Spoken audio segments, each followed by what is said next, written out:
Hello दोस्तों, Aaradhya academy के YouTube channel में आप सभी का स्वागत है। दोस्तों, माध्यमिक शिक्षा बोर्ड द्वारा आयोजित रिट भर्ती परीक्षा लेवल 2 एसएसटी यानी कि सामाजिक अध्ययन के नवीनतम पाठ्यक्रम के अनुसार मॉडल पेपर की टेस्ट सीरीज शुरू की गई थी, जिसमें अपने 35 मॉडल पेपर है वो कंप्लीट हो चुके हैं। आज अपना इसमें 36 नंबर का मॉडल पेपर है। कुल 150 प्रश्न इसमें शामिल किए गए हैं और हूबहू आपको ऐसा ही पेपर है वो परीक्षा में देखने को मिलेगा। दोस्तों, अगर आपने पिछले 35 मॉडल पेपर को अगर टेस्ट नहीं दिया है तो आप प्ले लिस्ट में जाइए, वहां पे आपको फोल्डर मिल जाएगा रिट एसएसटी मॉडल पेपर के नाम से, वहां फोल्डर बना हुआ है और उसका जो लिंक है वो मैं आपको डिस्क्रिप्शन में दे दूंगा। तो आप वहां जाकर पिछले सभी मॉडल पेपरों का टेस्ट है वो अवश्य दें। आराध्या एकेडमी के यूट्यूब चैनल को अगर आपने अभी तक सब्सक्राइब नहीं किया तो सब्सक्राइब जरूर करें, बेल आइकन को दबाएं, क्लास को लाइक नहीं किया तो क्लास को लाइक करें और अपने दोस्तों के पास में शेयर जरूर करें।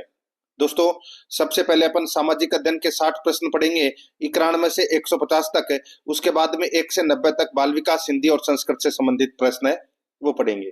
देखिए, 91 नंबर का प्रश्न है, मेवाड़ एवं ब्रज की सांस्कृतिक परंपराओं के समन्वय से किस शैली का विकास हुआ है? बताइए दोस्तों, मेवाड़ एवं ब्रज की सांस्कृतिक परंपराओं के समन्वय से किस शैली का विकास हुआ है? दोस्तों, इसका राइट आंसर हो जाएगा वो है नाथ द्वारा शैली का विकास हुआ है। यहाँ पर ए नंबर का ऑप्शन है वो इसका बिल्कुल सही उत्तर हो जाएगा।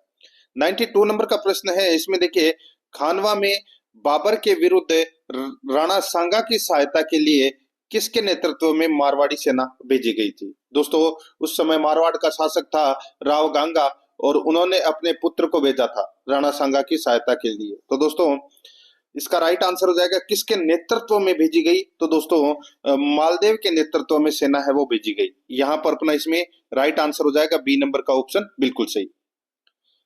आगे देखिए, 93 नंबर का प्रश्न है, शोरसेनी अपभ्रंश से हिंदी का विकास हुआ है, राजस्थानी एवं गुजराती भाषा का विकास हुआ है किससे? बताइए। शोरसेनी भाषा से हिंदी का विकास हुआ है और राजस्थानी एवं गुजराती भाषा का विकास है वो कौन से अपभ्रंश से हुआ है? दोस्तों, इसका राइट आंसर हो जाएगा वो है गुजरी अपभ्रंश से दोस्तों राजस्थानी एवं गुजराती भाषा का विकास हुआ है। तो यहाँ पर डी नंबर का ऑप्शन बिल्कुल सही उत्तर हो जाएगा। आगे देखिए, 94 नंबर का प्रश्न है, मध्य युग में राजस्थान में परिवर्तन आने का कारण था। मध्य युग में राजस्थान में परिवर्तन आने का कारण है वो क्या था? तो दोस्तों, परिवर्तन आने का जो कारण है वो है कौन सा? तो वो है इस्लाम धर्म का प्रभाव। इस्लाम धर्म का प्रभाव राइट आंसर हो जाएगा यहाँ पे ए नंबर का ऑप्शन बिल्कुल सही उत्तर हो जाएगा। नेक्स्ट आगे देखिए, धावड़िया के व्यक्ति होते थे। बताइए, धावड़िया के व्यक्ति होते थे। तो दोस्तों, धावड़िया के व्यक्ति हैं जो कारवा व काफिलों को लूटते थे। जो कारवा व काफिले को लूटते थे, ये होते थे दोस्तों धावड़िया के व्यक्ति। तो राइट आंसर हो जाएगा यहाँ पे ए नंबर का ऑप्शन बिल्कुल सही उत्तर इसमें हो जाएगा। 96 नंबर का प्रश्न है, इसमें देखिए, किस संप्रदाय ने समाज में सुधार लाने हेतु रूढ़ियों का विरोध, हिंदू मुस्लिम एकता तथा जीवन में नैतिकता अपनाने हेतु शुद्ध आचार संहिता स्थापित करने पर बल दिया? किस संप्रदाय ने समाज में सुधार लाने हेतु रूढ़ियों का विरोध, हिंदू मुस्लिम एकता तथा जीवन में नैतिकता अपनाने हेतु शुद्ध आचार संहिता स्थापित करने पर बल दिया? दोस्तों, इसका जो राइट आंसर हो जाएगा वो है लालदासी संप्रदाय। यहाँ पर बी नंबर का जो ऑप्शन है वो इसका बिल्कुल सही उत्तर हो जाएगा, लालदासी संप्रदाय। 97 नंबर का प्रश्न है, इसमें देखिए, राजस्थान की सर्वाधिक प्रसिद्ध लोक देवी है। राजस्थान की सर्वाधिक प्रसिद्ध लोक देवी है तो वो कौन सी है? तो वो है दोस्तों शीतला माता। राइट आंसर हो जाएगा यहाँ पर ए नंबर का ऑप्शन बिल्कुल सही उत्तर इसमें हो जाएगा, शीतला माता।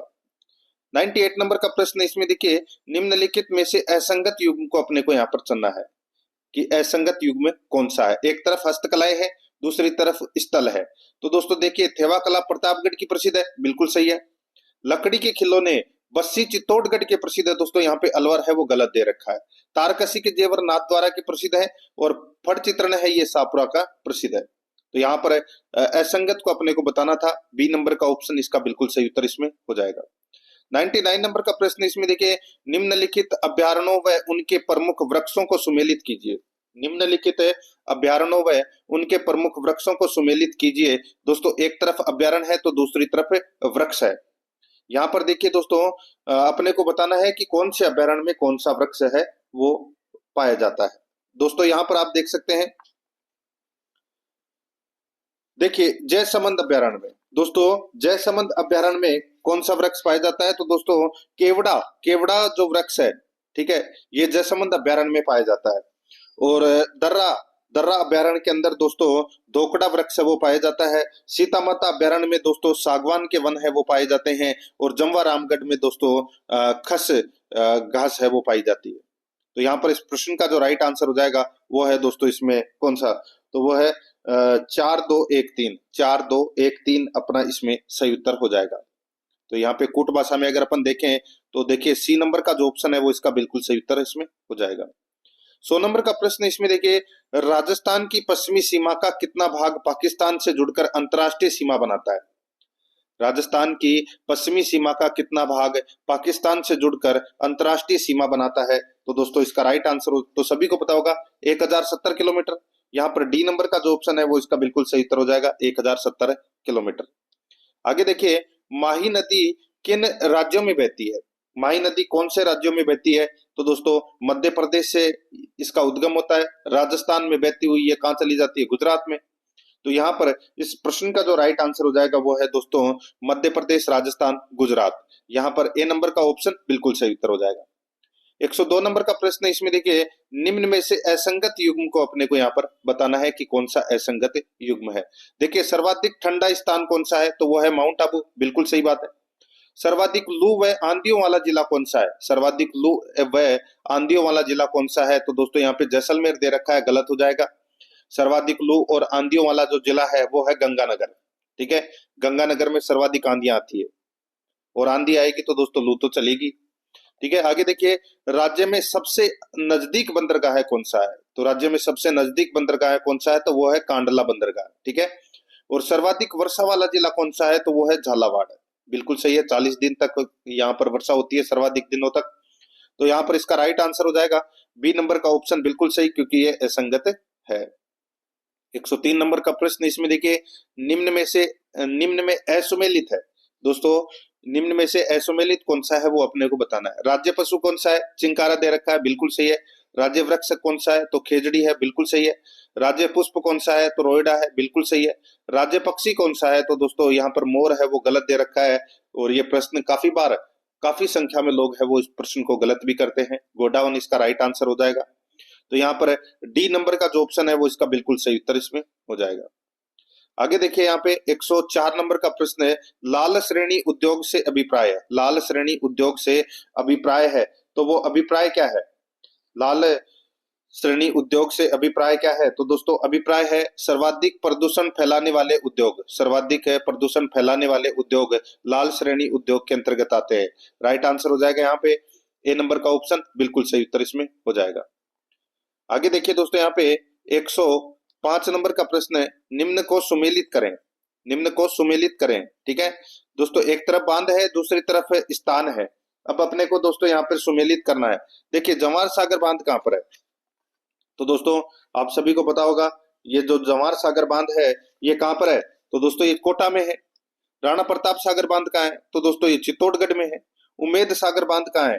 तो दोस्तों ये भीलवाड़ा में है। और बजाज सागर बांध कहाँ है? तो ये बांसवाड़ा में है। तो यहाँ पर इस प्रश्न का जो सही उत्तर हो जाएगा वो है दोस्तों 2143।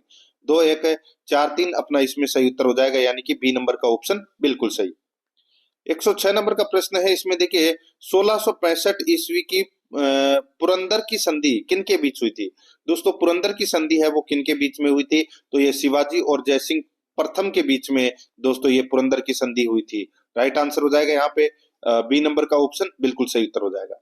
107 नंबर का प्रश्न है, इसमें देखिए मनके बनाने के कारखाने के साक्ष्य किस हड़प्पा कालीन स्थल से प्राप्त हुए हैं?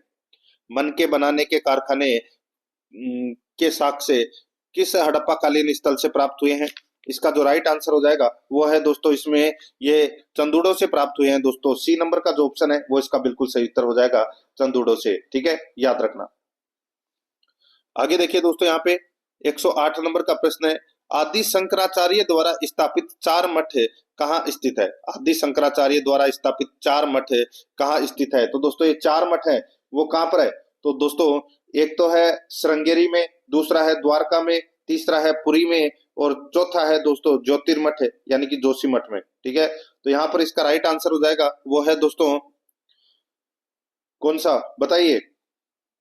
तो दोस्तों जोशी मठ है, द्वारका, पुरी और श्रृंगेरी। ठीक है, तो यहाँ पर अपना इसमें राइट आंसर सी नंबर का जो ऑप्शन है वो इसका बिल्कुल सही उत्तर इसमें हो जाएगा, याद रखना। आगे देखिए यहाँ पे 109 नंबर का प्रश्न है, अशोक के द्वितीय शिलालेख में निम्नलिखित में से किसका उल्लेख नहीं है? अशोक के द्वितीय शिलालेख में किसका उल्लेख नहीं है? दोस्तों देखिए, चोल का है, पांडे का है, सत्यपुत्र का है, लेकिन सातवाहन का उल्लेख है वो दोस्तों इसमें नहीं है। यहाँ पर बी नंबर का जो ऑप्शन है वो इसका बिल्कुल सही उत्तर इसमें हो जाएगा। नेक्स्ट आगे देखिए यहाँ पे, विदेशी राजा जिसने समुद्रगुप्त से अनुरोध किया था कि उसे भारत में बौद्ध विहार बनाने की अनुमति दी जाए, वह था। विदेशी राजा जिसने समुद्रगुप्त से अनुरोध किया था कि उसे भारत में बौद्ध विहार बनाने की अनुमति दी जाए, वह कौन था? तो दोस्तों वो शासक कौन था? यहाँ पर इस प्रश्न का जो राइट आंसर हो जाएगा वो है दोस्तों, वो शासक था मेघवर्मन। मेघवर्मन, तो यहाँ पर बी नंबर का ऑप्शन बिल्कुल सही उत्तर हो जाएगा, और ये लंका नरेश था। ठीक है, लंका नरेश मेघवर्मन। ठीक है, तो यहाँ पर बी नंबर ऑप्शन सही। आगे देखिए 111 नंबर का प्रश्न है, सूची फर्स्ट को दोस्तों सूची सेकंड से सुमेलित करना है। अब अपने को दोस्तों अपने को ये बताना है कि कौन से ग्रंथ की रचना है वो किसके द्वारा की गई है। दोस्तों यहाँ पर आप देख सकते हैं, अब्बुल फजल ने दोस्तों किसकी रचना की है? दोस्तों अब्बुल फजल ने अकबरनामा की रचना की है। अब्बुल फजल ने दोस्तों अकबरनामा की रचना की है। ठीक है, देखिए गुलबदन बेगम ने दोस्तों हुमायूंनामा की रचना की है। गुलबदन बेगम ने हुमायूंनामा की रचना की है। और देखिए यहाँ पे मोहम्मद काजिम ने दोस्तों आलमगीर नामा की रचना की है। और भीमसेन ने दोस्तों नुस्ख ए दिलखुशा की दोस्तों रचना की है। ठीक है, तो यहाँ पर इस प्रश्न का राइट आंसर हो जाएगा 4-3-1-2। 4-3-1-2 इसका बिल्कुल सही उत्तर इसमें हो जाएगा। यहाँ पर ए नंबर का जो ऑप्शन है वो इसका बिल्कुल सही उत्तर हो जाएगा। 112 नंबर का प्रश्न है, इसमें देखिए, निम्न कथनों पर विचार कीजिए। निम्न कथनों पर विचार करना है। कथन ए और कारण आर है वो यहाँ पर दे रखा है। कथन ए और कारण आर है वो दोस्तों यहाँ पर दे रखा है। दोस्तों यहाँ पर देखिए, चक्रवात निम्न दाब के केंद्र होते हैं, इनमें केंद्र से बाहर की ओर वायु दाब बढ़ता जाता है। चक्रवात निम्न दाब के केंद्र होते हैं, इनमें केंद्र से बाहर की ओर वायु दाब बढ़ता जाता है, बिल्कुल सही है। चक्रवातों की दिशा दक्षिणी गोलार्ध में घड़ी की सुइयों की अनुकूल दक्षिणावर्ती होती है, बिल्कुल सही बात है। दोस्तों इसमें ये दोनों के दोनों कथन है वो सही है, लेकिन दोस्तों यहाँ पे आर है वो एक की सही व्याख्या है वो नहीं करता है। तो यहाँ पर इस प्रश्न का जो राइट आंसर हो जाएगा वो है दोस्तों कौन सा? देखिए बी नंबर का ऑप्शन है वो इसका बिल्कुल सही उत्तर हो जाएगा।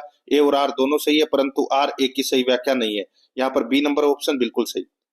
आगे देखिए 113 नंबर का प्रश्न है, मुगलों एवं मेवाड़ के राणा के मध्य चित्तौड़ की संधि किस शासक के शासनकाल में हस्ताक्षरित हुई थी? बताइए, मुगलों एवं मेवाड़ के राणा के मध्य चित्तौड़ की संधि किस शासक के शासनकाल में हस्ताक्षरित हुई थी? राइट आंसर हो जाएगा वो है दोस्तों जहांगीर के समय। यहाँ पर बी नंबर का जो ऑप्शन है वो इसका बिल्कुल सही उत्तर हो जाएगा, जहांगीर के समय। ठीक है, और ये संधि हस्ताक्षरित हुई थी दोस्तों राणा अमर सिंह और मुगल बादशाह जहांगीर के मध्य। ठीक है, 1615 ईस्वी में। तो यहाँ पर बी नंबर ऑप्शन बिल्कुल सही। आगे देखिए 114 नंबर का प्रश्न, निम्नलिखित में से किसके पक्षधर नेहरू थे किंतु गांधी नहीं थे? निम्नलिखित में से किसके पक्षधर नेहरू थे किंतु गांधी नहीं थे? राइट आंसर हो जाएगा दोस्तों यहाँ पे, दोस्तों देखिए सत्य अहिंसा स्पर्शता। ठीक है, इनके तो दोस्तों पक्षधर गांधी भी थे, नेहरू भी थे, लेकिन भारी औद्योगिकीकरण का पक्षधर है वो दोस्तों गांधी नहीं थे। राइट आंसर हो जाएगा यहाँ पे डी नंबर का जो ऑप्शन है वो इसका बिल्कुल सही उत्तर इसमें हो जाएगा, याद रखना। ठीक है, नेक्स्ट 115 नंबर का प्रश्न है, इसमें देखिए सूची फर्स्ट को सूची सेकंड से सुमेलित करना है। ठीक है, यहाँ पर देखिए अपने को बताना है कि कौन सी पार्टी की स्थापना किसके द्वारा की गई।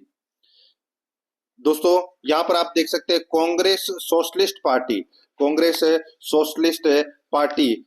की जो स्थापना है वो दोस्तों नरेंद्र देव के द्वारा की गई थी। किसके द्वारा? नरेंद्र देव के द्वारा। और स्वराज पार्टी का गठन है वो दोस्तों CR दास के द्वारा की गई थी। और फॉरवर्ड पार्टी है वो दोस्तों सुभाष चंद्र बोस द्वारा इस पार्टी की स्थापना की गई थी। और जस्टिस पार्टी की जो स्थापना है वो रामास्वामी नैयर के द्वारा की गई थी। यहाँ पर इस प्रश्न का राइट आंसर हो जाएगा 3-4-1-2। 3-4-1-2 इस प्रश्न का सही उत्तर हो जाएगा, यानी कि बी नंबर का ऑप्शन बिल्कुल सही। आगे देखिए 116 नंबर का प्रश्न है, पर्यावरणीय समस्या जल प्रदूषण से कौन से रोग उत्पन्न नहीं होते हैं? पर्यावरण समस्या जल प्रदूषण से कौन से रोग उत्पन्न नहीं होते? तो दोस्तों इसका राइट आंसर हो जाएगा वो है इसमें दमा। ठीक है, दमा। सी नंबर का जो ऑप्शन है वो इसका बिल्कुल सही उत्तर हो जाएगा, दमा। बाकी पीलिया, पेचिस और हैजा होता है जल प्रदूषण से। 117 नंबर का प्रश्न है, इसमें देखिए दोस्तों, किस कालानुक्रम में निम्नलिखित घटनाएं घटित हुई है? किस कालानुक्रम में निम्नलिखित घटनाएं घटित हुई है? दोस्तों यहाँ पर देखिए अपने को बताना है कि इनमें से कौन सा क्रम है वो सही है। चोरी चोरी की घटना, ठीक है, चोरी चोरा की घटना, जलियांवाला बाग हत्याकांड, रोलेक्ट एक्ट और चंपारण सत्याग्रह। तो दोस्तों इनमें से सबसे पहले क्या आएगा? तो दोस्तों आप सभी को पता होगा, यहाँ पर मैं आपको बताऊं तो दोस्तों इसमें देखिए सबसे पहले चंपारण सत्याग्रह हुआ, ठीक है, उसके बाद में दोस्तों रोलेक्ट सत्याग्रह, फिर जलियांवाला बाग हत्याकांड 1919, फिर दोस्तों ये चोरी चोरी की घटना, ठीक है, यूपी में। तो यहाँ पर इसमें राइट आंसर क्या हो जाएगा? 4-3-2-1, ठीक है, 4-3-2-1 इस प्रश्न का दोस्तों सही उत्तर इसमें हो जाएगा। तो यहाँ पर इसमें सी नंबर का जो ऑप्शन है वो इसका बिल्कुल सही उत्तर हो जाएगा। 118 नंबर का प्रश्न है, national liberation federation of India किस प्रकार अस्तित्व में आया? National liberation federation of India किस प्रकार अस्तित्व में आया? तो दोस्तों ये अस्तित्व में किस प्रकार आया? तो ये कांग्रेस में नरमपंथियों तथा उग्रवादियों में मतभेद के कारण, कांग्रेस में नरमपंथियों तथा उग्रवादियों में मतभेद के कारण। यहाँ पर बी नंबर का जो ऑप्शन है वो इसका बिल्कुल सही उत्तर हो जाएगा। 119 नंबर का प्रश्न है, इसमें देखिए दोस्तों, नीचे दिए गए कोटों की सहायता से निम्नलिखित घटनाओं को कालक्रमानुसार लिखिए जिनकी परिणति भारत के विभाजन के रूप में हुई है। ठीक है, और दोस्तों यहाँ पर अपने को कालक्रमानुसार व्यवस्थित करना है इनको, ठीक है, और कूट भाषा में उत्तर देना है। दोस्तों यहाँ पर आप देख सकते हैं, इसमें देखिए मुसलमानों के लिए पृथक निर्वाचन मंडलों की व्यवस्था है, वो कब की गई थी? आप सभी को पता होगा दोस्तों, मुसलमानों के लिए पृथक निर्वाचन की मतलब मंडलों की जो व्यवस्था है ये 1919 के 1909 के पार्लियामेंटो सुधार अधिनियम में किया गया था। तो इसमें क्या हो जाएगा? 1909। मुस्लिम लीग का जन्म कब हुआ था? तो दोस्तों मुस्लिम लीग का जन्म हुआ था 1906 में। कब हुआ था? 1906 में। प्रत्यक्ष कार्यवाही दिवस है वो कब मनाया जाता है? तो दोस्तों प्रत्यक्ष कार्यवाही दिवस है वो 1946 में मनाया जाता है, ठीक है, 1946 में। और मुस्लिम लीग द्वारा पाकिस्तान प्रस्ताव पारित किया गया, तो पाकिस्तान प्रस्ताव है ये कब पारित किया गया? तो दोस्तों ये 1940 को पाकिस्तान प्रस्ताव है वो पारित किया गया। तो यहाँ पर इस प्रश्न का जो राइट आंसर हो जाएगा वो है दोस्तों इसमें कौन सा? तो इसमें सबसे पहले आएगा 2, फिर आएगा दोस्तों इसमें 1, फिर आएगा इसमें 4, फिर 3, यानी कि 2, 1, 4, 3 अपना इसमें सही उत्तर हो जाएगा। यहाँ पे बी नंबर का जो ऑप्शन है वो इसका बिल्कुल सही उत्तर हो जाएगा, 2, 1, 4, 3। 120 नंबर का प्रश्न, इसमें देखिए निम्न कथनों पर विचार कीजिए। कथन ए और कारण आर यहाँ पर दे रखा है। यहाँ पर आप देख सकते हैं दोस्तों, देखिए भारत का विभाजन 2 राष्ट्र सिद्धांतों पर आधारित था, बिल्कुल सही बात है। कारण आर देखिए पार्लियामेंटो सुधारों से ही कांग्रेस लगातार मुसलमानों के पृथक निर्वाचन का सिद्धांत स्वीकार करती आई थी, बिल्कुल सही है। तो यहाँ पर ए और आर दोनों सही है, और आर ए की सही व्याख्या भी है वो करता है। तो यहाँ पर इस प्रश्न का राइट आंसर हो जाएगा ए नंबर का ऑप्शन, बिल्कुल सही। आगे देखिए 121 नंबर का प्रश्न है, निम्नलिखित में से किसने सबसे पहले सिक्का रुपया जारी किया? तो दोस्तों सिक्का रुपया है वो किसने जारी किया? राइट आंसर हो जाएगा शेरशाह सूरी ने जारी किया था दोस्तों चांदी का सिक्का। राइट आंसर हो जाएगा यहाँ पे ए नंबर का ऑप्शन, बिल्कुल सही। आगे देखिए, भारत में अधिकतम एवं न्यूनतम जनसंख्या घनत्व वाले प्रदेश क्रमशः कौन से हैं? भारत में अधिकतम एवं न्यूनतम जनसंख्या घनत्व वाले प्रदेश क्रमशः कौन से हैं? तो वो है दोस्तों बिहार एवं अरुणाचल प्रदेश। बिहार एवं अरुणाचल प्रदेश है। यहाँ पर बी नंबर का जो ऑप्शन है वो इसका बिल्कुल सही उत्तर इसमें हो जाएगा। आगे देखिए दोस्तों, यहाँ पे आप सभी को पता होगा दोस्तों, देखिए मैं आपको बताऊं,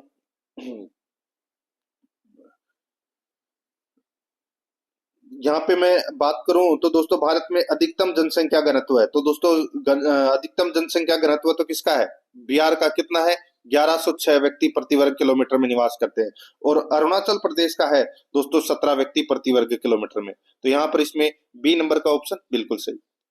दोस्तों आराध्यारस एकेडमी के यूट्यूब चैनल को अगर आपने अभी तक सब्सक्राइब नहीं किया तो एक बार सभी के सभी मित्र हैं वो चैनल को सब्सक्राइब जरूर करें, बेल आइकन को दबाएं ताकि नोटिफिकेशन है वो आपके पास में निरंतर पहुंचता रहे।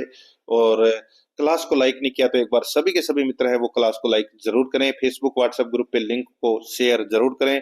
और रिट भर्ती परीक्षा के लिए दोस्तों ऑब्जेक्टिव क्लास है वो प्रारंभ कर दी गई है, काफी समय हो गया, सब्जेक्ट वाइज सिलेबस के अकॉर्डिंग। तो आप प्लेलिस्ट में जाओगे तो वहां पे आपको अलग अलग फोल्डर हैं वो देखने को मिल जाएंगे, ठीक है। जैसे कि रिट एसएसटी भारतीय इतिहास, रिट एसएसटी राजस्थान इतिहास, रिट एसएसटी राजस्थान कला संस्कृति, रिट एसएसटी राजस्थान का भूगोल, ठीक है, रिट एसएसटी भारत का भूगोल। वहां पर आपको सिलेबस के अकॉर्डिंग अकॉर्डिंग ऑब्जेक्टिव क्लास है वो देखने को मिलेगी, तो उन क्लासों को जरूर देखें और ज्यादा से ज्यादा सुनने की कोशिश है वो आपको करना है मित्रों, ठीक है। और उनका जो लिंक है वो मैं आपको डिस्क्रिप्शन में दे दूंगा, तो आप वहां जाकर भी देख सकते हैं। 123 नंबर का प्रश्न इसमें देखिए, निम्नलिखित में से कौन सा एक भारत का प्राकृतिक बंदरगाह नहीं है? कौन सा एक भारत का प्राकृतिक बंदरगाह नहीं है? तो दोस्तों देखिए यहाँ पे कांडला है, पारादीप है, मुंबई है, लेकिन चेन्नई है ये प्राकृतिक बंदरगाह है, किस श्रेणी में नहीं आता। तो यहाँ पर इसमें बी नंबर का जो ऑप्शन है वो इसका बिल्कुल सही उत्तर हो जाएगा। आगे देखिए, निम्नलिखित में से कौन सा युग्म सुमेलित है? दोस्तों कौन सा युग्म इसमें सुमेलित है वो अपने को यहाँ पर बताना है। दोस्तों यहाँ पर आप देखिए, हल्दिया ओडिशा, तो ये अपना पहला ही गलत हो गया। दोस्तों हल्दिया है वो कहां पर है? तो दोस्तों ये पश्चिम बंगाल में, ठीक है। तो ये ओडिशा इसमें गलत हो गया। जामनगर कहाँ है? तो दोस्तों जामनगर है ये गुजरात में है, यहाँ पर महाराष्ट्र दे रखा है, गलत हो जाएगा। और नुमालीगढ़, नुमालीगढ़ दोस्तों यहाँ पे गुजरात है, वो ये भी दोस्तों इसमें गलत दे रखा है, ठीक है। नुमालीगढ़ है ये असम में स्थित है। और पनानगुडी ये तमिलनाडु में है, तो ये बिल्कुल सही है। तो यहाँ पर डी नंबर का जो ऑप्शन है वो इसका बिल्कुल सही उत्तर इसमें हो जाएगा। 125 नंबर का प्रश्न है, निम्नलिखित को सुमेलित कीजिए, सही उत्तर का चयन नीचे दिए गए कूट से कीजिए। एक तरफ खनिज है, दूसरी तरफ उत्पादन क्षेत्र है। एक तरफ खनिज है, दूसरी तरफ उत्पादन क्षेत्र है। दोस्तों यहाँ पर आप देखिए, अपने को सही उत्तर का चयन करना है, ठीक है। बताइए, स्वर्ण यानी कि सोने की खान कहां पर है? तो दोस्तों ये है कोलार कर्नाटक में। कहां पर है? कोलार कर्नाटक में। और कोयले की खान कहां है? तो दोस्तों ये झरिया झारखंड में, ठीक है, झरिया झारखंड में है। और तांबे की खान कहां है? तो दोस्तों खेतड़ी झुंझुनू में है। और लोहे की खान कहां है? तो दोस्तों ये कुंद्रेमुख कर्नाटक में है। तो यहाँ पर इस प्रश्न का राइट आंसर क्या हो जाएगा? इसमें 2 4 1 3 2 4 1 3 इसमें सही उत्तर इस हो जाएगा। 2 4 1 3 यानी कि डी नंबर का जो ऑप्शन है वो इसका बिल्कुल सही उत्तर हो जाएगा। 126 नंबर का प्रश्न है, इसमें देखिए, जननी सुरक्षा योजना कार्यक्रम का प्रमुख उद्देश्य है। जननी सुरक्षा योजना का दोस्तों उद्देश्य क्या है? तो दोस्तों इसका उद्देश्य है संस्थागत प्रसव को बढ़ावा देना, बिल्कुल सही है। मातृ मृत्यु दर एवं शिशु मृत्यु दर में कमी लाना, ये सभी क्या है? ये जननी सुरक्षा योजना कार्यक्रम का प्रमुख उद्देश्य है। ग्रामीण विकास को प्रोत्साहित करना, ये गलत हो जाएगा। यहाँ पर इसका राइट आंसर हो जाएगा बी नंबर ऑप्शन, बिल्कुल सही। 1 और 2 इसमें क्या है? सही है। 127 नंबर का प्रश्न है, इसमें देखिए, निम्नलिखित राज्यों में से भारत के किस राज्य में बरकाना जलप्रपात स्थित है? निम्नलिखित राज्यों में से भारत के किस राज्य में बरकाना जलप्रपात स्थित है? बरकाना जलप्रपात है ये दोस्तों कहां पर है? तो ये तमिलनाडु में है। कहां पर है? तमिलनाडु में। यहाँ पर द नंबर का जो ऑप्शन है वो इसका बिल्कुल सही उत्तर हो जाएगा।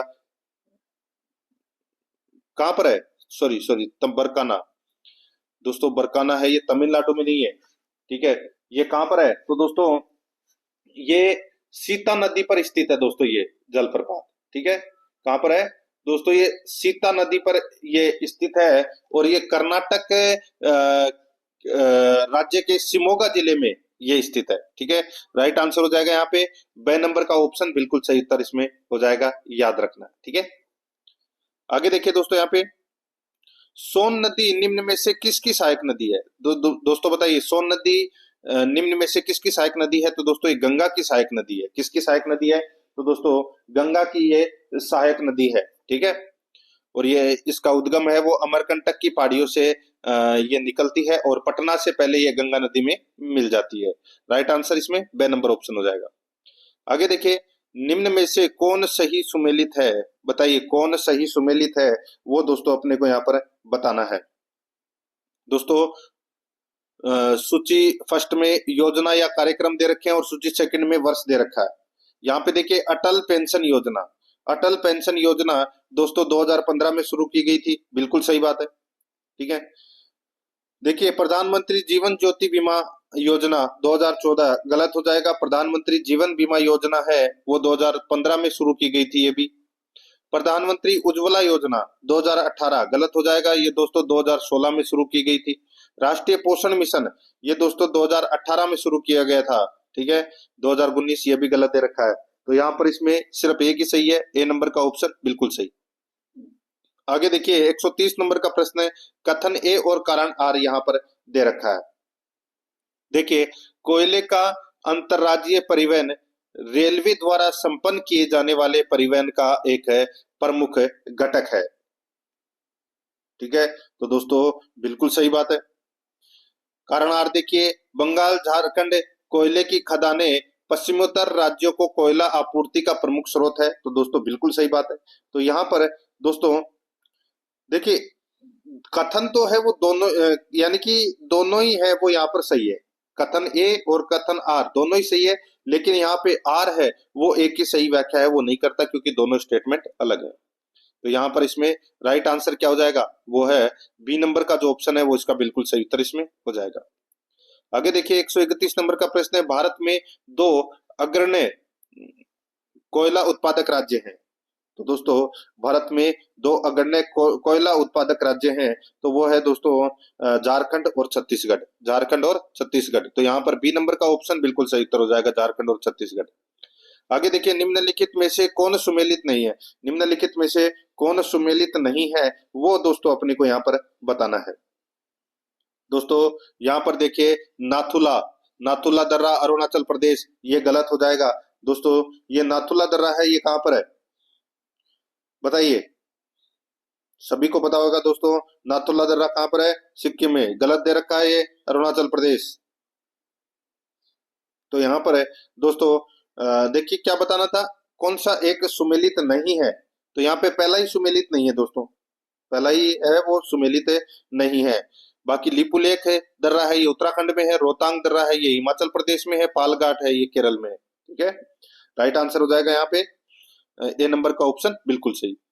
नेक्स्ट आगे देखिए उत्तरी ध्रुवीय प्रकाश के लिए वायुमंडल की कौन सी परत जिम्मेदार है, उत्तरी ध्रुवीय प्रकाश के लिए वायुमंडल की कौन सी परत जिम्मेदार है, तो दोस्तों वो परत जिम्मेदार है आयन मंडल। ठीक है, राइट आंसर हो जाएगा यहाँ पे आयन मंडल, सी नंबर का ऑप्शन बिल्कुल सही उत्तर इसमें हो जाएगा। ठीक है, याद रखना।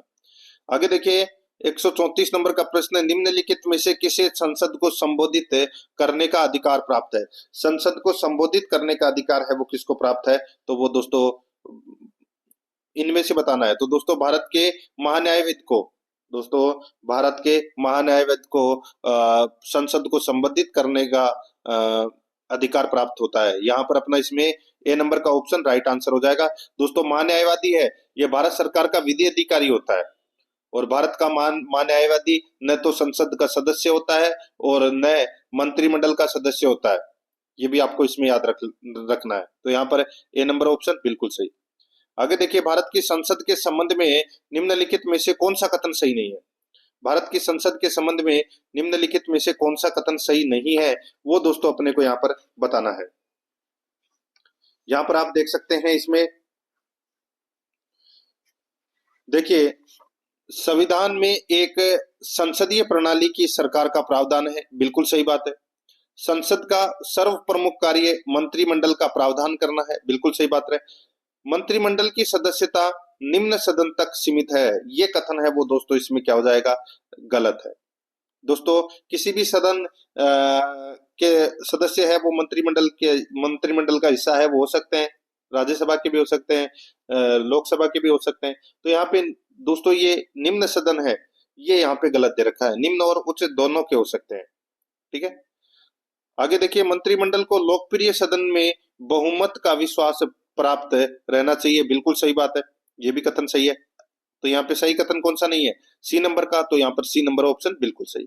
137 नंबर का प्रश्न है, निम्नलिखित में से किस समिति में राज्यसभा का प्रतिनिधित्व नहीं होता, किस समिति में राज्यसभा का प्रतिनिधित्व नहीं होता, राइट आंसर हो जाएगा दोस्तों इसमें कौन सा, तो वो है आकलन समिति, ये दोस्तों राज्यसभा में इसका प्रतिनिधित्व नहीं होता। बाकी लोक लेखा समिति, सार्वजनिक उपक्रमों समिति, सरकार की आश्वासन समिति, इनमें राज्यसभा का प्रतिनिधित्व होता है। तो यहाँ पर सी नंबर का जो ऑप्शन है वो इसका राइट आंसर हो जाएगा।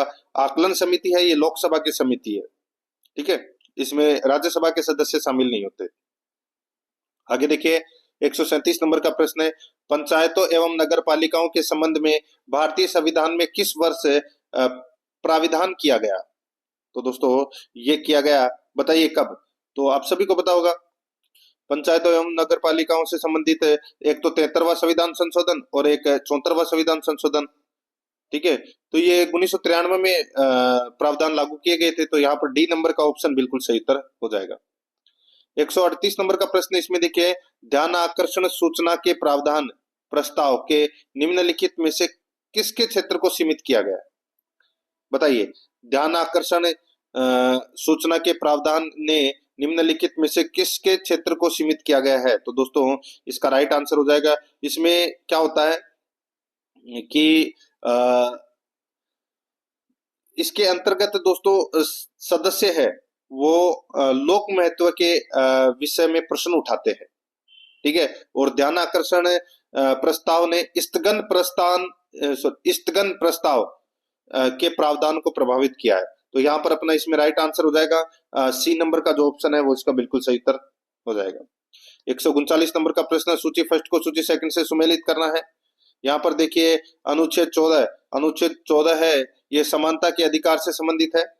अनुच्छेद 23 है, ये दोस्तों शोषण के विरुद्ध अधिकार से संबंधित है। अनुच्छेद 74 है, ये दोस्तों मंत्री परिषद से संबंधित है। और अनुच्छेद 51 का है, ये मूल कर्तव्य से संबंधित है। तो यहाँ पर अपना इसमें राइट आंसर क्या हो जाएगा? वो है दोस्तों 3 4 2 1 इसका बिल्कुल सही उत्तर हो जाएगा, यानी कि डी नंबर का ऑप्शन बिल्कुल सही उत्तर। नेक्स्ट 140 नंबर का प्रश्न इसमें देखिए, निम्न कथनों पर विचार कर सही उत्तर का चयन नीचे दिए गए कूट की सहायता से अपने को यहाँ पर करना है, ठीक है। देखिए कथन है, देखिए विकास की ऊंची दर के साथ शिक्षित बेरोजगारी भी बढ़ती है, बिल्कुल सही बात है। कारण आर देखिए, मानव संसाधन का विकास गुणवत्तापूर्ण शिक्षण से होता है, तो दोस्तों ये भी बिल्कुल सही है। तो यहाँ पर कथन ए और कारण दोनों सही है, अलग अलग है, ठीक है।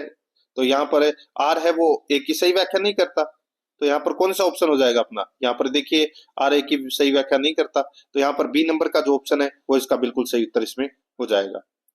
आगे देखिए 141 नंबर का प्रश्न है, सामाजिक अध्ययन के लिए वांछित अभिरुचि है। सामाजिक अध्ययन के लिए वांछित अभिरुचि है तो वो कौन सी है? तो वो है दोस्तों भारतीय संविधान एवं परंपराओं के प्रति निष्ठा, राष्ट्रीय एकता के कार्यों में भाग लेना, राष्ट्र की पंचवर्षीय योजना के क्रियान्वयन में सहयोग। तो यहाँ पर इसका राइट आंसर हो जाएगा उपरोक्त सभी, डी नंबर ऑप्शन बिल्कुल सही।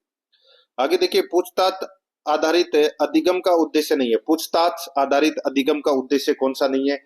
तो वो है दोस्तों तार्किकता की अवहेलना करना, तार्किकता की अवहेलना करना। यहाँ पर सी नंबर ऑप्शन बिल्कुल सही।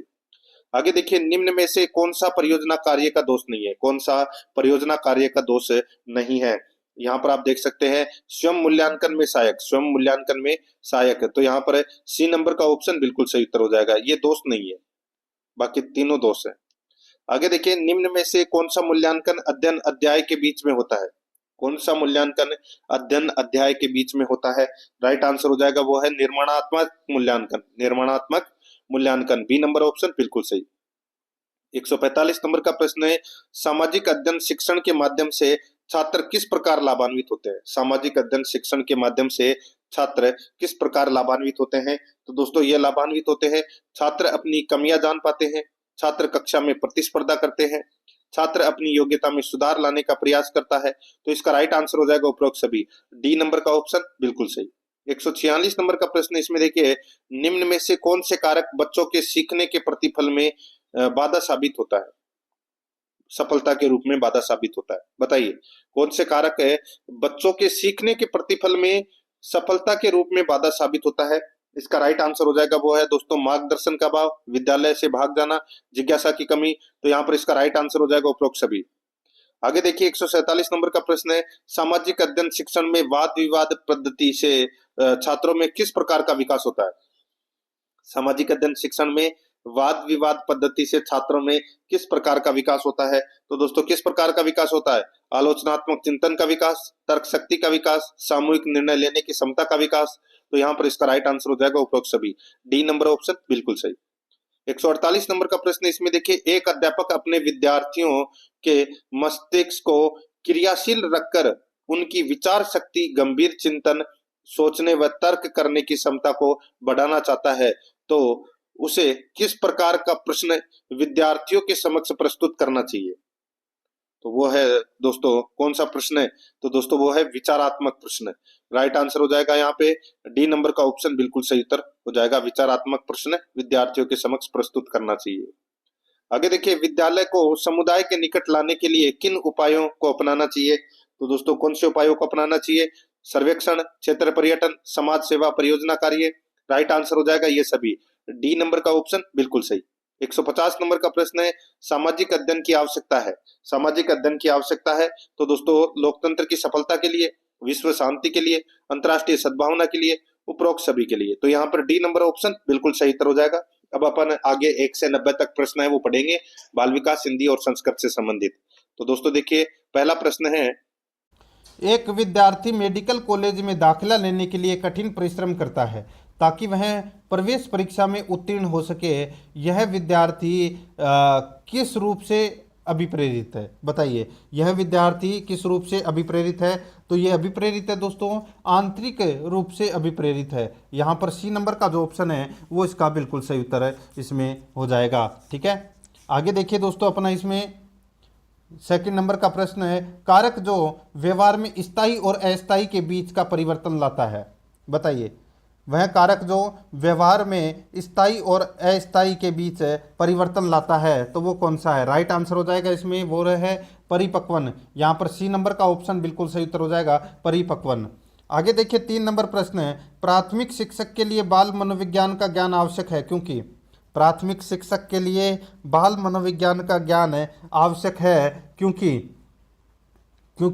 दोस्तों यह बच्चों में व्यवहार को समझने में शिक्षक की सहायता करता है। ठीक है, राइट आंसर इसमें डी नंबर ऑप्शन बिल्कुल सही उत्तर हो जाएगा। आगे देखिए, निम्नलिखित में से कौन सी तनाव कम करने और अंतर्द्वंद के समाधान की प्रत्यक्ष विधि नहीं है?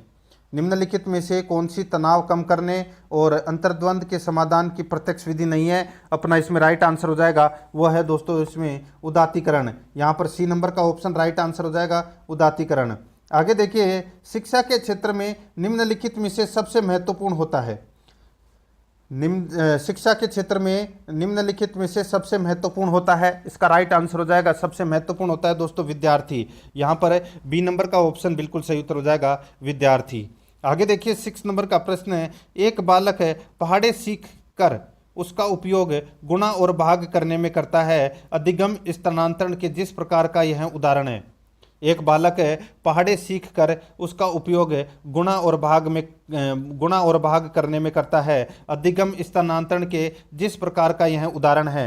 राइट आंसर हो जाएगा वो है दोस्तों अपना इसमें कौन सा? तो वो है मानसिक से मानसिक। राइट आंसर हो जाएगा इसमें सी नंबर का ऑप्शन बिल्कुल सही, मानसिक से मानसिक। आगे देखिए, निम्नलिखित में से कौन सा बाल अपराध का एक मनोवैज्ञानिक कारक नहीं है? निम्नलिखित में से कौन सा बाल अपराध का एक मनोवैज्ञानिक कारक नहीं है? इसका राइट आंसर हो जाएगा वो है दोस्तों इसमें शारीरिक दोष। यहाँ पर डी नंबर का ऑप्शन बिल्कुल सही, शारीरिक दोष। आगे देखिए, प्रतिभाशाली शिक्षार्थियों के लिए दोस्तों शिक्षक को अनुकूल करना चाहिए जैसे शिक्षक में बदलाव आता है। ठीक है, जैसे शिक्षक में बदलाव आता है। राइट आंसर हो जाएगा इसमें वो है सी नंबर का ऑप्शन बिल्कुल सही उत्तर हो जाएगा। आगे देखिए, यहाँ पर निम्नलिखित में से कौन सा प्राकृतिक अभिप्रेरणा का उदाहरण नहीं है? बताइए, प्राकृतिक अभिप्रेरणा का उदाहरण कौन सा नहीं है? यहाँ पर देखिए, प्यास है, सुरक्षा है, भूख है, लेकिन प्रतिष्ठा नहीं है। राइट आंसर इसमें बी नंबर ऑप्शन सही। आगे देखिए, कक्षा में परस्पर संवाद से क्या उभर कर आना चाहिए? क्या उभर कर आना चाहिए? राइट आंसर हो जाएगा दोस्तों विचार उभर कर आना चाहिए। यहाँ पर सी नंबर ऑप्शन बिल्कुल सही। आगे देखिए, कुसमायोजित बालक अधिकांशतः पाए जाते हैं। कुसमायोजित बालक अधिकांशतः पाए जाते हैं तो ये दोस्तों निर्धन परिवारों से, टूटे परिवारों से ये पाए जाते हैं। राइट आंसर हो जाएगा इसमें सी नंबर का ऑप्शन सही उत्तर। ए और बी दोनों सही है इसमें। आगे देखिए 12 नंबर का प्रश्न है, बुद्धि एवं सृजनात्मकता में किस प्रकार का सहसंबंध पाया जाता है? बुद्धि एवं सृजनात्मकता में किस प्रकार का सहसंबंध पाया जाता है? इसका राइट आंसर हो जाएगा वो है दोस्तों धनात्मक सहसंबंध पाया जाता है। ए नंबर ऑप्शन बिल्कुल सही। 13 नंबर प्रश्न है, सहयोगी अधिगम की प्रक्रिया को बढ़ावा देने के क्रम में शिक्षक को सहयोगी अधिगम की प्रक्रिया को बढ़ावा देने के क्रम में शिक्षक को दोस्तों समूह परियोजनाएं देनी चाहिए, समूह परियोजनाएं देनी चाहिए। यहाँ पर सी नंबर का ऑप्शन राइट आंसर हो जाएगा। आगे देखिए, किस समूह में किशोरावस्था की विशेषताएं हैं? बताइए किस समूह में किशोरावस्था की विशेषताएं हैं? इसका राइट आंसर हो जाएगा वो है दोस्तों स्वपन, दोस्तों का महत्व, विद्रोह की भावना। राइट आंसर हो जाएगा इसमें ये दोस्तों किशोरावस्था की विशेषताएं हैं। राइट आंसर हो जाएगा इसमें ए नंबर ऑप्शन बिल्कुल सही। आगे देखिए, ब्रुनर ने संज्ञानात्मक विकास की 3 महत्वपूर्ण अवस्थाओं की पहचान की। निम्नलिखित में से इन अवस्थाओं का सही क्रम का अपने को चयन करना है। बताइए, ब्रुनर ने संज्ञानात्मक विकास की 3 महत्वपूर्ण अवस्था की पहचान की। वो 3 महत्वपूर्ण अवस्था कौन सी है? वो है दोस्तों एनिकेटिव, ठीक है, एनिकेटिव,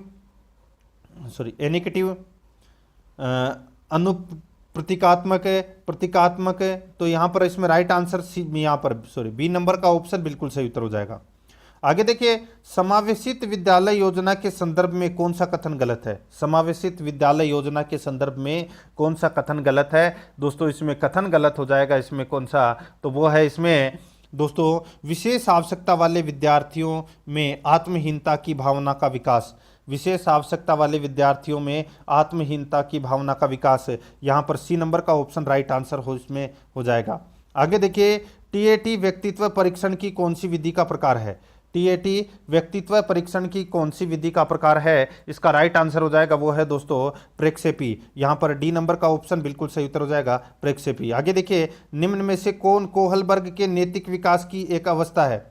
निम्न में से कौन कोहलबर्ग के नैतिक विकास की एक अवस्था है? इसका राइट आंसर हो जाएगा वो है दोस्तों परंपरागत नैतिकता। परंपरागत नैतिकता, तो यहाँ पर ए नंबर का ऑप्शन राइट आंसर हो जाएगा परंपरागत नैतिकता। आगे देखिए, निम्न में से कौन सा कथन सही नहीं है? बताइए कौन सा कथन है वो इसमें सही नहीं है, वो अपने को यहाँ पर बताना है। दोस्तों इसमें देखिए, विकास लंबवत सीधा न होकर वर्तुलाकार होता है, बिल्कुल सही है। विकास मस्तिष्क अधोमुखी क्रम में होती है, बिल्कुल सही है। विकास केंद्र से बाहर की ओर होता है, बिल्कुल सही है।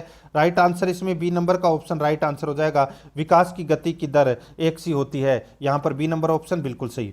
आगे देखिए, सशक्त अभिप्रेरणा सीखने का प्रभावशाली घटक है। सशक्त अभिप्रेरणा सीखने का प्रभावशाली घटक है, तो वो कौन सा है? इसका बिल्कुल सही उत्तर हो जाएगा वो है दोस्तों शीघ्र सीखता है। यहाँ पर डी नंबर का जो ऑप्शन है वो इसका बिल्कुल सही उत्तर हो जाएगा, शीघ्र सीखता है। आगे देखिए, यदि कोई बच्चा विद्यालय में हमेशा देर से पहुँचता है तो आप क्या करेंगे?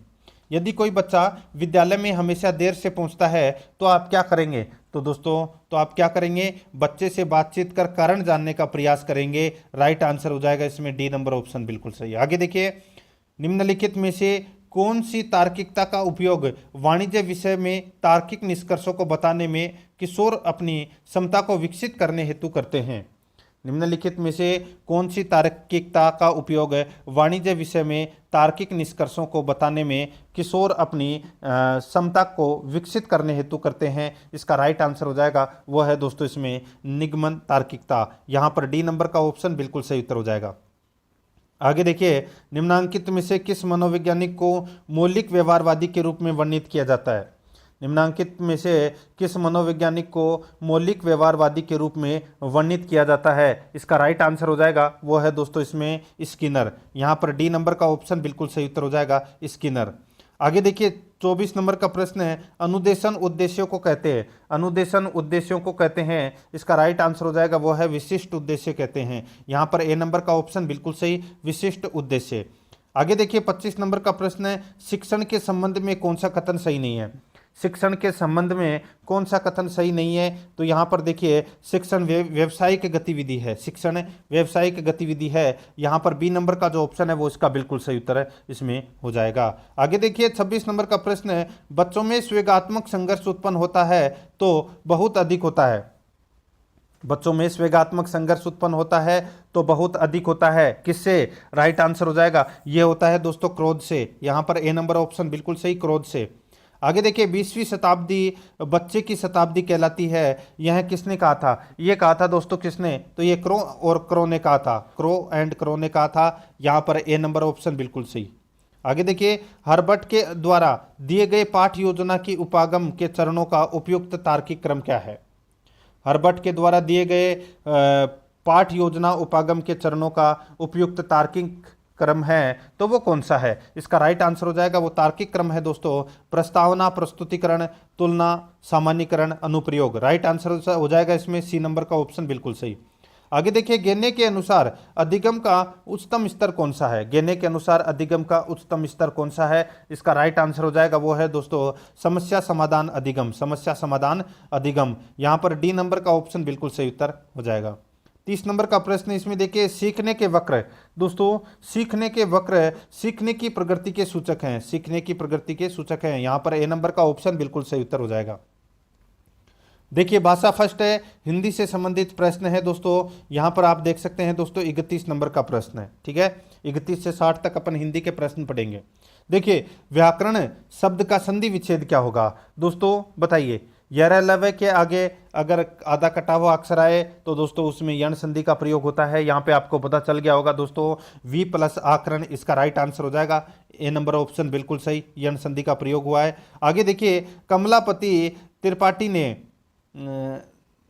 हिंदी को भारतीय संस्कृति की आत्मा कहा है। दोस्तों रेखांकित शब्द में समास है तो दोस्तों इसमें कमलापति, ठीक है, तो कमला का पति राइट आंसर हो जाएगा। इसमें तत्पुरुष समास का इसमें प्रयोग हुआ है। यहाँ पर बी नंबर का ऑप्शन बिल्कुल सही उत्तर हो जाएगा। यहाँ पर बहुवीर्य समास मत कर देना।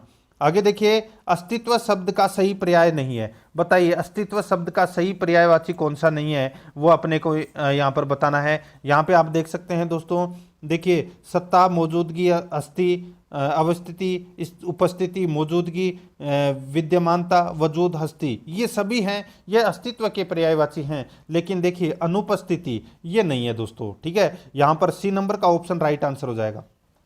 आगे देखिए अनगिनत का तत्सम शब्द होगा, अनगिनत का तत्सम शब्द कौन सा होगा?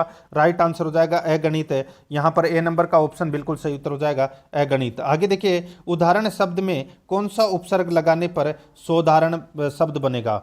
उदाहरण शब्द में कौन सा उपसर्ग लगाने पर सोदाहरण शब्द बनेगा? राइट आंसर हो जाएगा वो है दोस्तों इसमें स उपसर्ग लगेगा दोस्तों इसमें, ठीक है। तो राइट आंसर इसमें सी नंबर ऑप्शन सही। आगे देखिए यहाँ पर देखिए 36 से 40 तक अपने को ये गद्यांश पढ़कर उत्तर देना था, तो अपन नहीं पढ़ रहे हैं, डायरेक्ट चल रहे हैं। देखिए निम्नलिखित में से स्त्रीलिंग शब्द नहीं है, बताइए कौन सा स्त्रीलिंग शब्द नहीं है? यहाँ पे आप देख सकते हैं दोस्तों, देखिए टिप्पणी, डायरी और इबादत, ये तीनों शब्द स्त्रीलिंग है। यहाँ पर जो हिसाब शब्द है ये दोस्तों पुल्लिंग शब्द है। राइट आंसर इसमें सी नंबर ऑप्शन। आगे देखिए मनोहन पूरे दिन डायरी लिखती थी, वाक्य में कौन सा काल है? बताइए ये डायरी के अंदर दोस्तों बताइए डायरी लिखती थी, इसमें कौन सा काल है? इसका बिल्कुल सही उत्तर हो जाएगा। इसमें दोस्तों अपूर्ण भूतकाल है, अपूर्ण भूतकाल है, क्योंकि इसमें कार्य पूर्ण होना नहीं बताया गया है। राइट आंसर इसमें ए नंबर ऑप्शन सही। आगे देखिए गांधी जी ने पुनः मनु से कहा डायरी लिखना आसान कार्य नहीं है, रेखांकित शब्द का बहुवचन है। दोस्तों यहाँ पे जो डायरी शब्द है, ठीक है, इसका अपने को बहुवचन बताना है। दोस्तों इसका बहुवचन क्या होगा? इसका बहुवचन हो जाएगा डायरियां। राइट आंसर हो जाएगा इसमें सी नंबर ऑप्शन सही, डायरियां। आगे देखिए निम्न में से घटना शब्द का बहुवचन है, बताइए घटना शब्द का बहुवचन है वो क्या है? राइट आंसर हो जाएगा घटनाएं। यहाँ पर ए नंबर का ऑप्शन बिल्कुल सही, घटनाएं।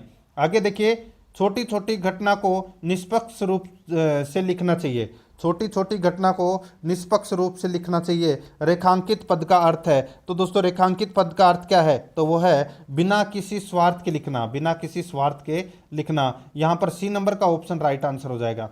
आगे देखिए 41 नंबर का प्रश्न है व्याकरण की दृष्टि से शुद्ध वाक्य है।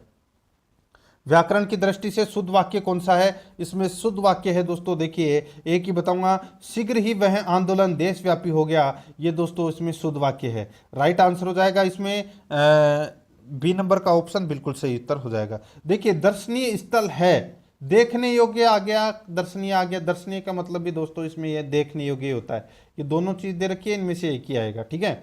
यहाँ पर बी नंबर ऑप्शन बिल्कुल सही उत्तर हो जाएगा। आगे देखिए, मुहावरे के भावार्थ की दृष्टि से कौन सा विकल्प सही नहीं है।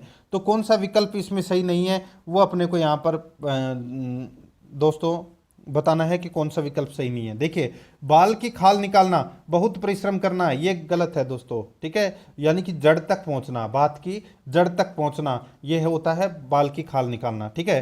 कलेजा ठंडा होना, संतोष प्राप्त होना, कमर कसना, अच्छी तरह तैयार होना, फटेहाल होना, बुरी स्थिति में होना। यहाँ पर अपना इसमें right answer A number option सही उत्तर हो जाएगा, ये गलत दे रखा है इसमें। आगे देखिए, सीधी उंगली से घी नहीं निकलता, लोकोक्ति का भावार्थ है। तो दोस्तों लोकोक्ति का भावार्थ है बहुत सीधा होने से काम नहीं चलता, बहुत सीधा होने से काम नहीं चलता। यहाँ पर सी नंबर का ऑप्शन राइट आंसर हो जाएगा। आगे देखिए, 44 नंबर प्रश्न है, गोली से घायल सैनिक आखिर दम तोड़ ही दिया, रेखांकित वाक्यांश पदबंध है। गोली से घायल सैनिक ने आखिर दम तोड़ ही दिया, रेखांकित वाक्यांश पदबंध है। तो वो कौन सा है? राइट आंसर हो जाएगा वो है संज्ञा।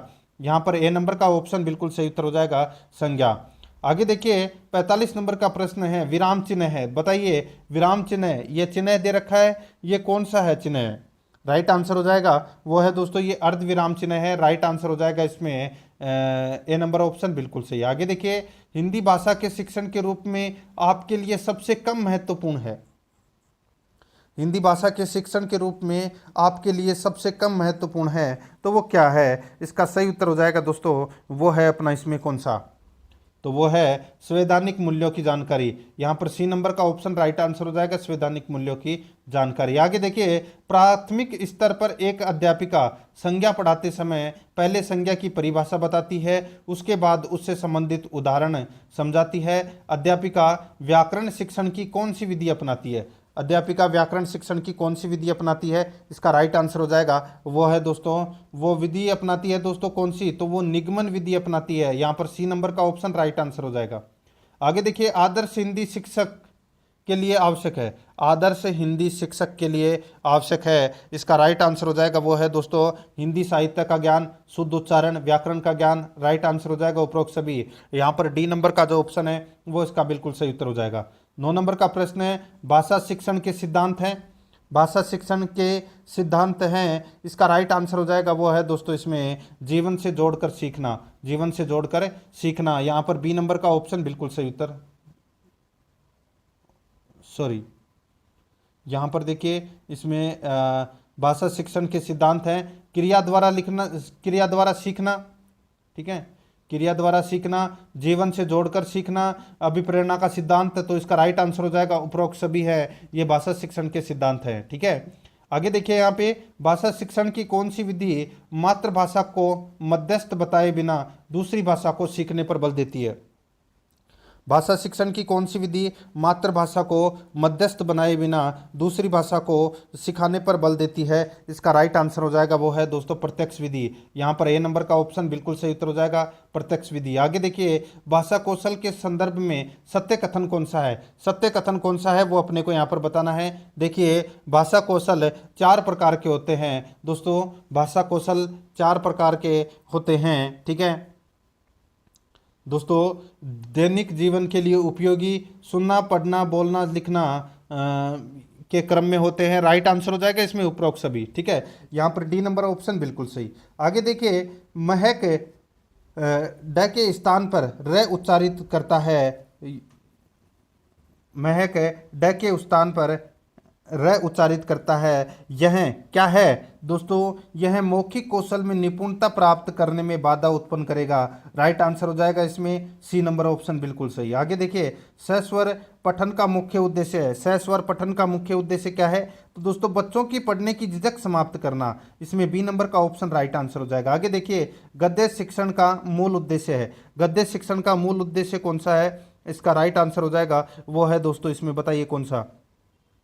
तो वो है भाषा ज्ञान। यहाँ पर सी नंबर का ऑप्शन बिल्कुल सही उत्तर हो जाएगा, भाषा ज्ञान। आगे देखिए, मूल्यांकन का उद्देश्य नहीं है, बताइए मूल्यांकन का उद्देश्य कौन सा नहीं है? तो वो है दोस्तों विद्यार्थियों की परीक्षाएं लेना है, ये मूल्यांकन का उद्देश्य है, वो नहीं है, ठीक है। बाकी तीनों है, आकलन आकलन आकलन, ठीक है। राइट आंसर हो जाएगा इसमें बी नंबर ऑप्शन।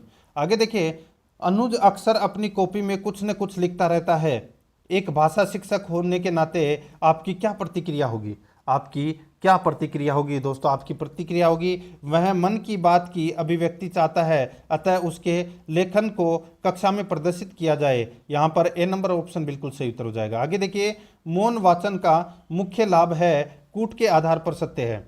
मौन वाचन का मुख्य लाभ है कूट के आधार पर सत्य है। इसका राइट आंसर हो जाएगा वो है दोस्तों अवकाश में सदुपयोग। यहाँ पर 3 नंबर का ऑप्शन राइट आंसर हो जाएगा।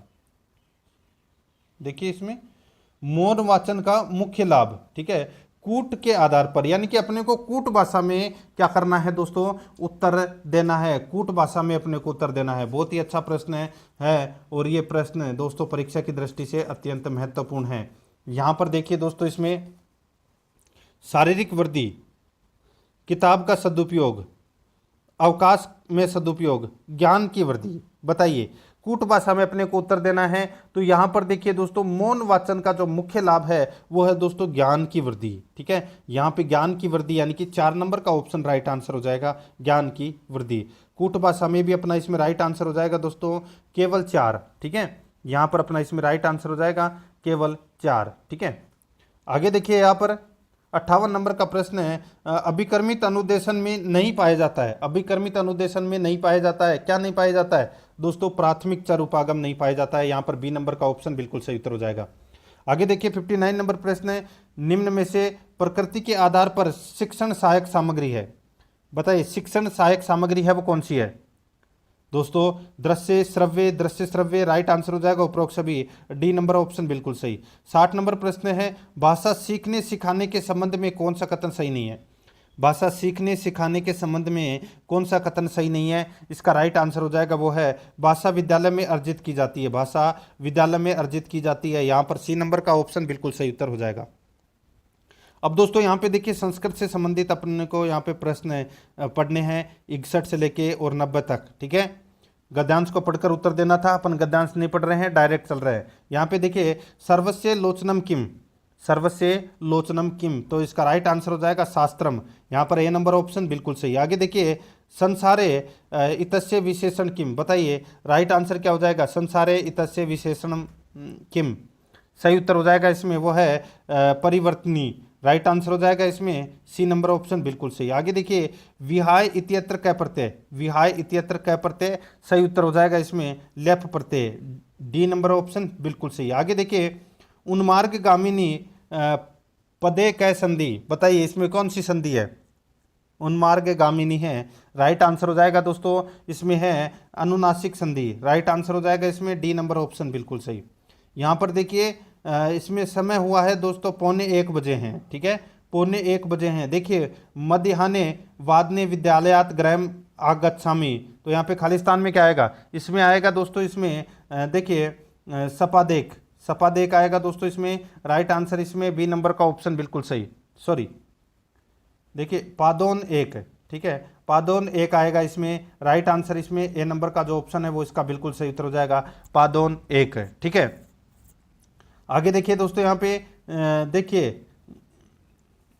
अपने को पद्यांश पढ़कर उत्तर देना है। यहाँ पर देखिए, तृतीया विभक्ति नास्ति, तृतीया विभक्ति नास्ति कौन सी है? राइट आंसर हो जाएगा क्रोधम। यहाँ पर ए नंबर ऑप्शन बिल्कुल सही। आगे देखिए, अनृतम इत्यत्र कै समास, सही उत्तर हो जाएगा इसमें दोस्तों। इसमें देखिए इसमें दोस्तों नेजो तत्पुरुष होगा, इसमें नेजो तत्पुरुष। राइट आंसर हो जाएगा इसमें वो है ए नंबर का ऑप्शन बिल्कुल सही है। आगे देखिए, जेत पदस्य स्थाने लंग लकारे रूपम, बताइए राइट, लड लकारे रूपम, राइट आंसर हो जाएगा इसमें वो है अजेत। यहाँ पर सी नंबर ऑप्शन बिल्कुल सही है। आगे देखिए, देखिए चांद्रतम इत्यत्र कै संधि, इसका राइट आंसर हो जाएगा वो है दोस्तों इसमें दीर्घ, तो यहाँ पर सी नंबर का ऑप्शन राइट आंसर हो जाएगा दीर्घ। आगे देखिए, असाधु पदे कै उपसर्ग, असाधु पदे कै उपसर्ग, इसका सही उत्तर हो जाएगा वो है दोस्तों इसमें, बताइए इसमें उपसर्ग है दोस्तों आग है, ठीक है, तो यहाँ पर इसका राइट आंसर है ए नंबर ऑप्शन। आगे देखिए, संस्कृत शिक्षण से दृश्य श्रव्य साधनम नास्ति, कौन सा है? राइट आंसर हो जाएगा इसमें श्यामपट, ठीक है। संस्कृत शिक्षण से दृश्य श्रव्य साधन नास्ति, तो यहाँ पे श्यामपट इसका राइट आंसर हो जाएगा, ठीक है। आगे देखिए, बुद्धिदीमता, यहाँ पे देखिए बुद्धिमताम विद्यार्थिनाम उच्चारणम तथा शब्द ज्ञानम उत्तम भवती केनु कथम। बताइए राइट आंसर हो जाएगा इसमें वो है दोस्तों इसमें एते सर्वेरपी। राइट आंसर हो जाएगा डी नंबर ऑप्शन सही। आगे देखिए भाषा शिक्षणे भाषाया आत्म साक्षारे भाषा शिक्षणे भाषाया आत्म साक्षात्कार से सर्वाधिक महत्वपूर्ण अंश अस्ति। इसका राइट आंसर हो जाएगा वो है श्रवणम एवं पठनम।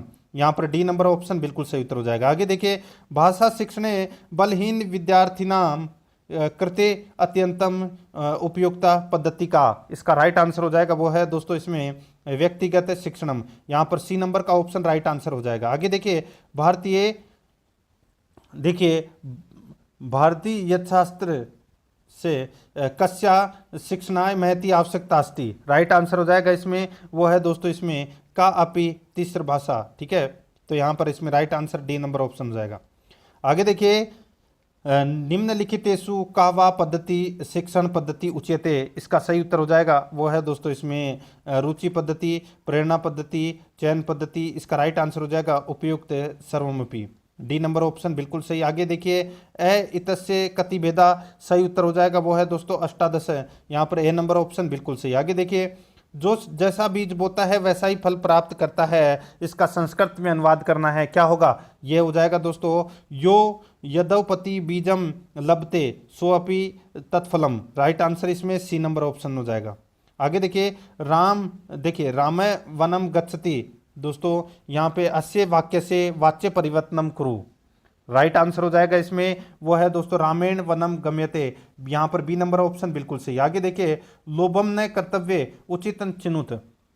लोभम न कर्तव्य, इसका राइट आंसर हो जाएगा वो है दोस्तों लोभ है। यहाँ पर ए नंबर ऑप्शन बिल्कुल सही। आगे देखिए सर्वे गुणा आश्रंति रिक्त स्थानम पूर्यत्वा सुक्तिम निर्मापियत। राइट आंसर हो जाएगा वो है दोस्तों इसमें कांचनम। राइट आंसर इसमें बी नंबर का ऑप्शन बिल्कुल सही। आगे देखिए भाषा पाठ्य पुस्तकेषु प्रत्येक पाठांते अध्यायांते प्रश्नानां क्रियाकलापानां अभ्यास प्रश्नानां च मुख्यम उद्देश्य एतद् न स्यात्। इसका राइट आंसर हो जाएगा वो है दोस्तों कंठ स्त्रीकरण से सामर्थ्य वृद्धि। राइट आंसर इसमें ए नंबर ऑप्शन बिल्कुल सही। आगे देखिए मुक्त प्रश्नानां प्रमुख विशेषता वर्तते। राइट आंसर हो जाएगा इसमें वो है दोस्तों विभिन्न प्रकार व्याख्यानाम ते अवसर दिएते। राइट आंसर इसमें बी नंबर ऑप्शन बिल्कुल सही। आगे देखिए इसमें कस्याचित व्याकरण संबंध कक्षाया अन्वेक्षणात्मक सिद्धांत इत्यनेन अभिप्राय अस्ति यत् छात्रा। राइट आंसर हो जाएगा वो है दोस्तों इसमें विभिन्न उदाहरणे अध्यापक सहायनेन नियम निर्माणम करिष्यन्ति। राइट आंसर हो जाएगा बी नंबर ऑप्शन बिल्कुल सही। आगे देखिए प्राय संस्कृत भाषा शिक्षण विद्यालय प्रारंभेत। ठीक है, राइट आंसर क्या हो जाएगा इसमें? ये हो जाएगा दोस्तों इसमें षष्ठी कक्षायाम। यहाँ पर ए नंबर ऑप्शन बिल्कुल सही। आगे देखिए प्रश्नोत्तर विधेय जन का अस्ति। राइट आंसर हो जाएगा दोस्तों इसमें वो है दोस्तों सुकरात। यहाँ पर ए नंबर का ऑप्शन बिल्कुल सही सुकरात। आगे देखिए यहाँ पे पूर्णदश प्रति शिक्षण सूत्र से प्रयोग कुत्र भवति। राइट आंसर हो जाएगा दोस्तों वो है इसमें विश्लेषणात्मक विधो। यहाँ पर बी नंबर ऑप्शन बिल्कुल सही। आगे देखिए संस्कृत प्रतिष्ठापने के सर्वोत्तम विधि। राइट आंसर हो जाएगा वो है संभाषण द्वारा शिक्षणम। संभाषण द्वारा शिक्षणम। यहाँ पर ए नंबर ऑप्शन बिल्कुल सही। आगे देखिए संस्कृत आयोग से प्रतिवेदनम। इसका राइट आंसर हो जाएगा वो है 1958। यहाँ पर ए नंबर का ऑप्शन बिल्कुल सही उत्तर हो जाएगा। आगे देखिए परीक्षा शब्दे धातु। परीक्षा शब्दे धातु राइट आंसर हो जाएगा इसमें इक्स। यहाँ पर ए नंबर का जो ऑप्शन है वो इसका बिल्कुल सही उत्तर इसमें हो जाएगा। तो दोस्तों इसी के साथ मैंने आपको ये 36 नंबर का मॉडल पेपर है वो कंप्लीट करवा दिया है। प्रश्न आपको कैसे लगे कमेंट में जरूर बताएं और आराध्या रेस एकेडमी के यूट्यूब चैनल को सब्सक्राइब जरूर करें, बेल आइकन को दबाएं। क्लास को लाइक नहीं किया तो क्लास को लाइक करें और अपने दोस्तों के पास में शेयर जरूर करें। मिलते हैं दोस्तों नेक्स्ट क्लास में। जय हिंद, जय भारत।